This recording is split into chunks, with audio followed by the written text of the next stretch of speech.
Bismillahirrohmanirrohim. Assalamualaikum warahmatullahi wabarakatuh. Yang saya hormati Bapak Ahmad Muluk Alfian, SPD IMH. Saya Nadia Riwanda, NPM 2151040090, jurusan Manajemen Bisnis Syariah, Fakultas Ekonomi dan Bisnis Islam, Universitas Islam Negeri Raden Intan Lampung, kelas B. Saya akan mempresentasikan materi tentang wawasan Nusantara yang meliputi 1. Pengertian dasar atau landasan dan tujuan wawasan Nusantara. 2. Penjelasan kompleks, konsepsi, hakikat, kedudukan, fungsi, unsur wawasan Nusantara. Dan yang ketiga, perkembangan, perwujudan, atau penerapan wawasan Nusantara di NKRI. Baiklah, langsung saja yang pertama, pengertian wawasan Nusantara. Wawasan Nusantara adalah cara pandang bangsa Indonesia terhadap rakyat, bangsa, dan wilayah negara kesatuan Republik Indonesia yang meliputi darat, laut, dan udara di atasnya sebagai satu kesatuan politik, ekonomi, sosial, budaya, dan pertahanan keamanan. Wawasan nasional itu selanjutnya menjadi pandangan atau visi bangsa dalam menuju tujuan dan cita-cita nasionalnya.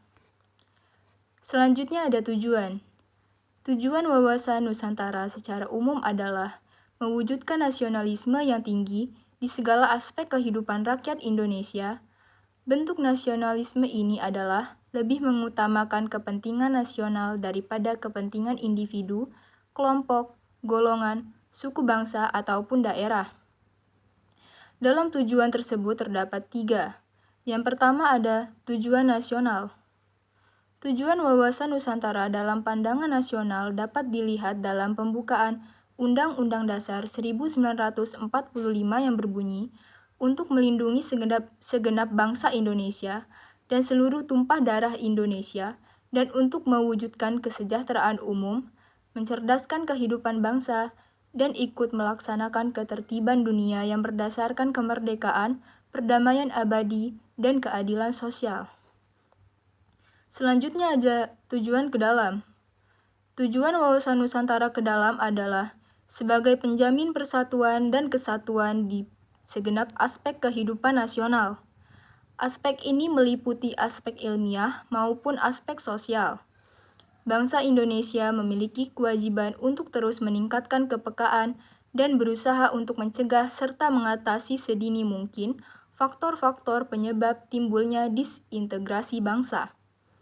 Bangsa Indonesia juga harus terus-menerus mengupayakan terjaganya persatuan dan kesatuan dalam kebinekaan. Selanjutnya ada tujuan keluar.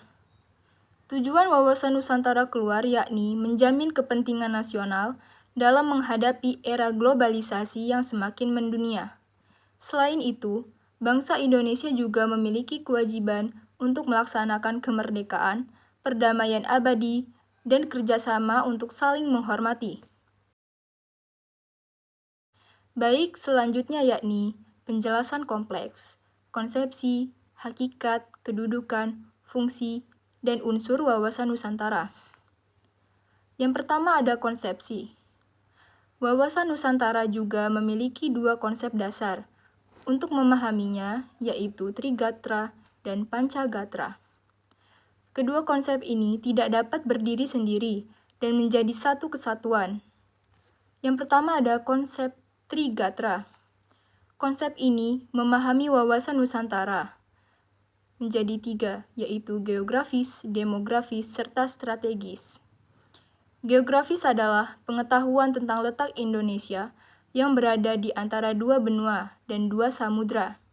Pemahaman ini juga meliputi pengetahuan akan wilayah Indonesia berupa negara kepulauan. Yang kedua ada konsep Pancagatra.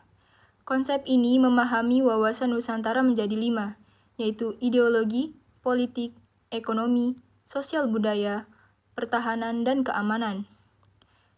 Ideologi adalah pengetahuan tentang Indonesia sebagai negara Pancasila, mencakup semua nilai, butir, dan implementasinya. Politik merupakan pengetahuan tentang hubungan kekuasaan dan kebijakan publik oleh pemerintahan atau pemangku kebijakan. Selanjutnya ada hakikat. Hakikat wawasan Nusantara adalah keutuhan Nusantara atau nasional. Secara luas yaitu sebagai sebuah cara pandang yang selalu utuh menyeluruh dalam lingkup Nusantara demi kepentingan nasional. Selanjutnya, kedudukan. Kedudukan wawasan Nusantara menjadi sangat penting dalam mewujudkan tujuan nasional wawasan Nusantara, menjadi sebuah wawasan nasional bagi bangsa Indonesia, dan merupakan ajaran yang diyakini kebenarannya oleh seluruh rakyat Indonesia supaya tidak terjadi penyimpangan dalam upaya mewujudkan cita-cita serta tujuan nasional. Selanjutnya, fungsi. Apabila mengacu pada pengertian wawasan Nusantara, sebenarnya fungsi utama dari wawasan Nusantara yaitu sebagai panduan, pedoman, acuan bagi bangsa Indonesia dalam bernegara.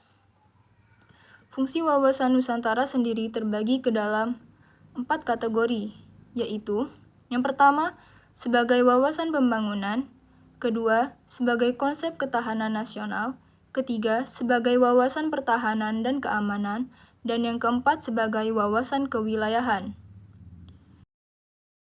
Yang terakhir adalah perkembangan perwujudan atau penerapan wawasan Nusantara di NKRI. Wawasan Nusantara menjadi pola yang mendasari cara berpikir, bersikap, dan bertindak dalam rangka menangani permasalahan terkait kehidupan, bermasyarakat, berbangsa, dan bernegara.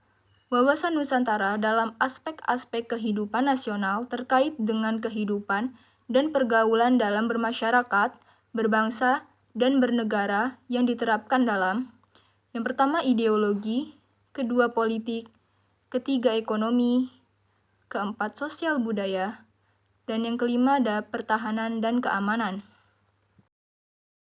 Demikian presentasi dari saya. Mohon maaf apabila ada kesalahan. Semoga bermanfaat. Terima kasih. Wassalamualaikum warahmatullahi wabarakatuh.